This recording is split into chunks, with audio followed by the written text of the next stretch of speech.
So, hi, I'm Stefanie. I work in advertising. I'm not a surgeon. I don't do anything for the environment. It's really not as important. But the thing is, I kind of like it, and I'm kind of good at it. So this is something I would love to get back to later on. So keep that in mind. And probably there's some other guys here working in advertising as well. And as you know, it's pretty much a lot, right? So let me tell you a bit about myself. I'm a commercial director. So what I do is usually when a brand needs a new advertising spot, they will reach out to the advertising agency.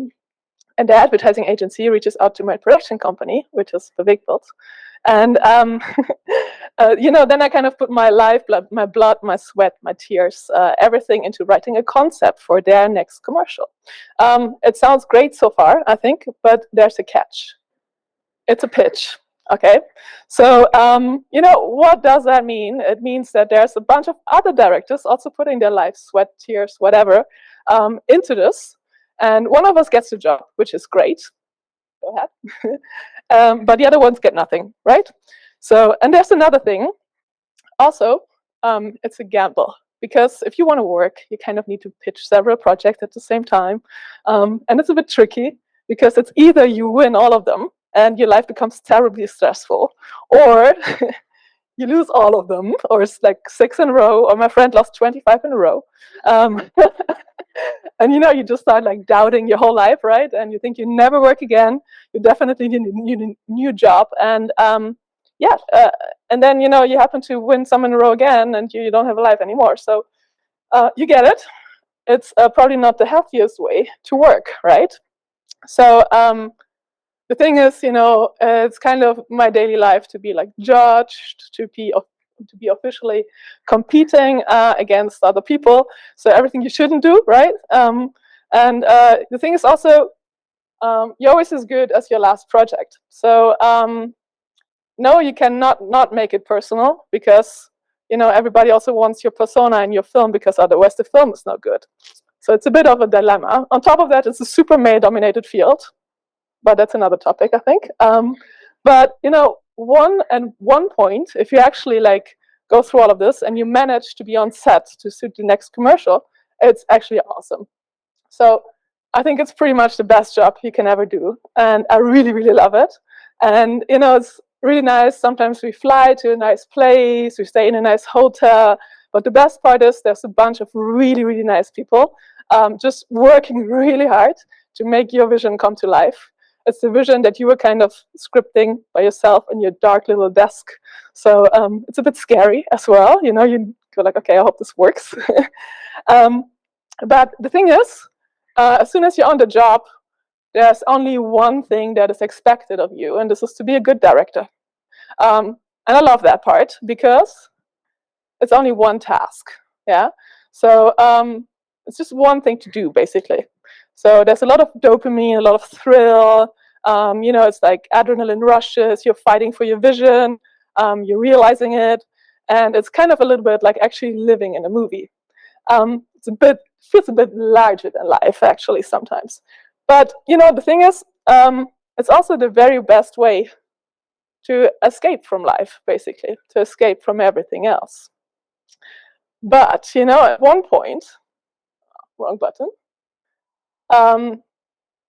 You return home. And this is a tricky one, a little bit, because it's hello real life. So suddenly what felt, in the last weeks, like your life's mission, you just forget it's advertising, right? It's your life's mission. And, it's over, and nobody's planning your to-dos anymore. And your dopamine levels drop, your stress levels drop. I don't know what that does to your body, but it does a lot to your body. You feel kind of depressed, and you're actually really tired, okay? So, and then, there's the next friends. There's the fights about the dishwasher, Finanzamt, hello. There's the dog, there's the kid, and there's the guilt. And there's this longing for a routine that I do not have. And suddenly there's a lot of time with myself. So, just to explain, this is why mental health is also a topic in my life, right? So I wanted to give you a bit of background. And also I'm super happy, actually, that mental health became such an open topic, and actually like kind of a trendy topic as well, right? If you look at social media, it's everywhere, and it's great because I can just stand here and openly tell you I have a therapist. He's awesome. His name is Nathan. And I feel really good about saying that because to me it feels like a true luxury to have that. So I think, what's a bit tricky is, I think especially women, we always think we need to be really strong and perfect, and especially if you have like competitive job environment, leading job positions, we think we must prove ourselves like over and over again, and we always kind of put ourselves last. We know there's a huge gap when it comes to like women investing money, right? But I think what's even more tricky is that we don't invest in ourselves. It feels like a problem that we're not really allowed to have. We put it last, and we even feel bad about it. And I think it's a bit tricky because we kind of learn at a very young age that we have to be part of a group, and that it's not a good thing to stand out, either good or bad, like in no direction. And the thing is, we as women, we don't really learn to own our wins. So I have a daughter, she's almost 11. I can witness this when she's with her girlfriends. And, she has a good grade in school. Like, she cannot just say, like, oh, I nailed this, I got a good grade. No, like, what you say is still the same. Like, you say, like, oh, yeah, the teacher really liked me, or you say, like, oh, yeah, I was lucky. But you do not own it. And I think this is also a reason why there's not so many women working, for example, in my field, because it involves kind of celebrating yourself and putting yourself out there and selling yourself. And, this is like a truly uncomfortable thing to do as a woman, and you need to learn it. So there's some things I'm trying to teach myself, and I thought, oh, yeah, this might be interesting to share. So I don't know if this is any right, but it helped me, so I thought, okay, I'll bring it here. And it helps me to navigate through all of this. So the first thing I would love to talk about is that it's okay to feel things in a way. I think we always expect to feel a certain way when somebody asks you, how are you, right? Depending on the situation, you should feel good, you should feel bad. And especially if you're something like an artist. I know I don't do commercials, but I still consider myself a little bit artistic. It's kind of, you're expected to feel depressed or, to look for inspiration in really dark places. But it's hard to afford it, especially also as a mother, right? So I was like, okay, I don't really want to go to these dark places for inspiration anymore. And how can it actually help me out with this? And there's a thing I'm learning right now. It's, when there's a feeling arising, I'm actually stopping for a second. And I just try to sit with that feeling for a couple of breaths. Sometimes it's harder, sometimes it's easier. But I want to know how I actually feel about it. Because, when you're actually curious about your feelings, you might notice that it's not the feeling you think you're having that you're having. So, for example, for me, it was when I lost the pitch. I usually got very angry. So I got angry at myself. I thought it was unfair. But, to deal with the feeling of like being angry, it was easier for me than to deal with the actual feeling. Because when I was curious, I noticed I was actually just sad about losing this pitch, right? I put a lot of work in it. I have a reason to be sad. And actually, when I named it this way, it was kind of freeing because it lost a bit like the control over me. And then I could just it was okay to just be sad for a day or a couple of days maybe. And, and then I asked myself, okay, why didn't I want to be sad? And then I was like, okay, because sadness is something that I always considered weak, and I didn't want to be weak. So there's a lot of things you can really learn about yourself when you just sit with your feelings for a short second. And the nice thing is, though, that feelings aren't facts. So it's not the truth what you feel. It's just a feeling. And they're based on all your experiences, on your fears, on your own stories, basically. And I think this is very great. There's something really great about Stoics. So I have a friend, he's a camera guy. We call it director of photography. His name is Dennis. And a couple of years ago, we were on a shoot. And I really wanted to do a really good job. And on the day of shooting, we were in Barcelona, but it was pouring rain.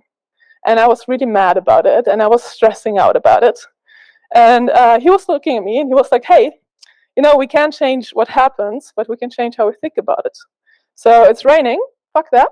Let's just shoot the best thing we can shoot today. And, it's not going to help anyone if you're stressed. The actions you take, basically, based on that story you tell yourself. So when we see things more objectively and do not take them too personal, because the rain wasn't there to like personally hurt me, right?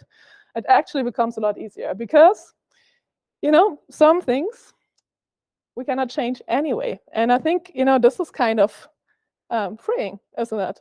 Like, we're not responsible for everything, but we are responsible for our own energy, basically. And we shouldn't waste this one, because it's really precious, and it's basically the only thing you can protect. So I think this is really important. And there's another great thing, and I think this is quite freeing too. People actually don't care so much about you.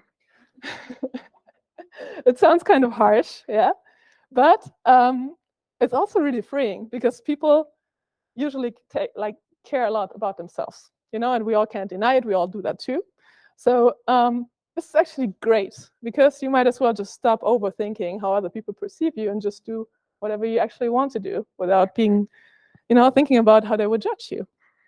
And there's another great thing that I learned, is that honesty usually lands pretty well. So if I tell you I'm nervous about speaking here, would you like me less? I think it's okay to be vulnerable. It's actually a strength. And, it feels really good to just speak your truth and to not pretend. And also at the same time, nobody can attack you, because if I already tell you, hey, I'm a bit scared of speaking here, who can hurt me with this? Because I already went out there, right? And told you. And also, I think it's really nice to be a little bit feminine in a masculine world, and to just keep it. We don't need all to be hard and, masculine and super strong all the time. And there's another thing, especially for the ladies here. Let's stop being perfectionists. I don't know if there's parents here too. I think it also counts a lot for parents. Feeling guilty is a big part of my routine. And, I'm actually learning to accept that there's not enough time and not enough energy, coming back to the energy, to be perfect at everything, right? You have to pick your favorites. And you have to pick me time as well. This is important. And, you all look quite young, but in case there's parents, I think, you also need to be happy yourself in order to be a good parent. And, if that means that you're happy because you work a lot, I think it's fine, because that's the way you are, and that's what you need to be happy. And I think, it's important that we remember that good enough works pretty well most of the time. We don't need to nail everything. There's a great thing I heard. It's routines. I suck at it.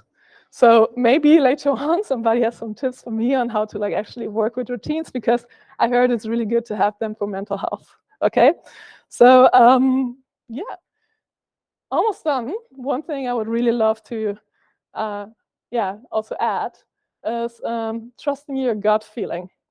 So how many times have you really truly been surprised by a situation lately? Most of the time you already knew, right? If you're really honest. So I think we basically know all the answers. We just kind of unlearned trusting ourselves. And instead, we try to convince other people, we try to convince ourselves. And I think we should really work on understanding our intuition. If you feel uncomfortable with something, it's usually your mind telling you to take action because something's off. Okay, so just sit there with this feeling and sit for a while, and just think about what it wants to tell you. And the last thing, coming back to this one, own your wins, because I think it's really important, and it's one thing I would really love to see, especially from women. Let's just talk about your wins, tell people what you're good at, stand for something. This beautiful saying that you do not become what you do not see. And, since we're also responsible for a future generation, I think it's important that we just step out there. And I think it starts here. So thank you so much for having me.